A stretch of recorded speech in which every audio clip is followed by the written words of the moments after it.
शिव महापुराण प्रथम खंड अध्याय 21 कुबेर की प्रार्थना पर शिव जी का अलकापुरी में निवास। ब्रह्मा जी बोले, हे नारद, इस प्रकार शिव जी समस्त देवताओं सहित अलकापुरी में पहुँचे तथा निधिनाथ की विनती मानकर वहीं वास करने लगे।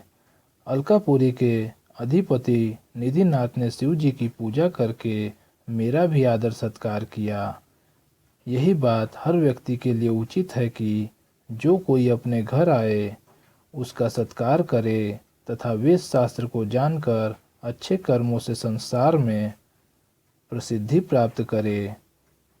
फिर शिव जी ने सिंहासन पर विराजमान हो तुरंत ही विश्वकर्मा को कैलाश पर्वत को अत्यंत सुंदर बनाने का आदेश दिया।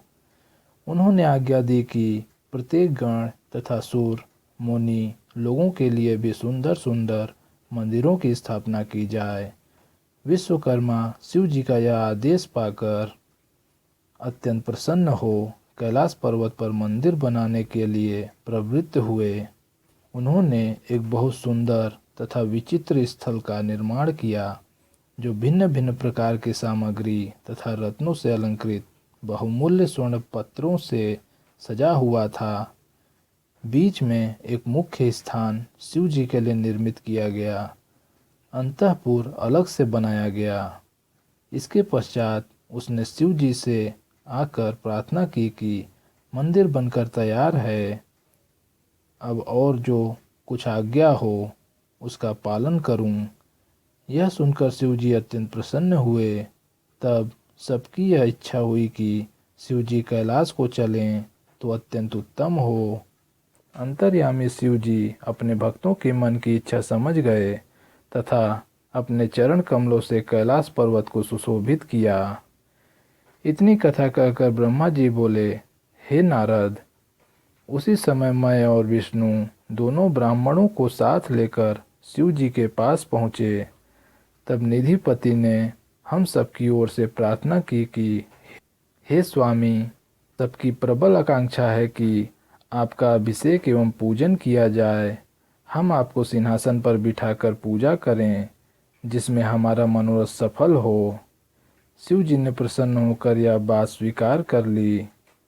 तब सब लोग आनंद से तैयारी में लग गए।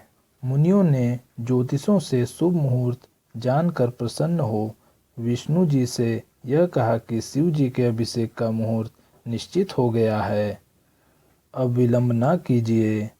तब मैंने तथा विष्णु जी ने शिव जी से कहा, हे प्रभु, अब आप स्नान कर इस समय योग्य वस्त्र धारण कीजिए। शिव जी ने हमारी प्रार्थना को स्वीकार किया और स्नान कर वस्त्र धारण किए। यह देखकर सब उपस्थित जन प्रसन्न हुए और शिव जी के स्नान के लिए समस्त तीर्थों का जल लाया गया। उसी जल में उन्होंने स्नान किया। मैंने तथा विष्णु जी ने उनके शरीर को अपने हाथों से अच्छी तरह मल कर धोया। उसके पश्चात शिव जी ने दिव्य वस्त्र धारण करके सिंहासन पर सुशोभित हुए। मैंने वेद ध्वनि प्रारंभ की। सर्वप्रथम विष्णु जी ने मंत्र पढ़कर शिव जी की पूजा की तथा लक्ष्मी जी सहित बड़ी भक्ति के साथ बार बार आरती उतारी। समस्त गंधर्व अपने प्रिय स्वर एवं मधुर वाणी से मनोहर गीत गाने लगे।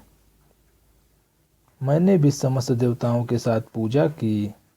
उसके पश्चात सनकादिक, मरीचि, ब्रह्मर्षि तथा अन्य मुनि आदि ने शिव जी की पूजा की। हम सब लोगों ने इस आनंद में बहुत द्रव्य लुटाया। उस समय चारों ओर से धन्य धन्य का स्वर सुनाई देता था। सब लोगों ने अत्यंत आनंद के साथ यह उत्सव मनाया। 21वां अध्याय समाप्त हुआ।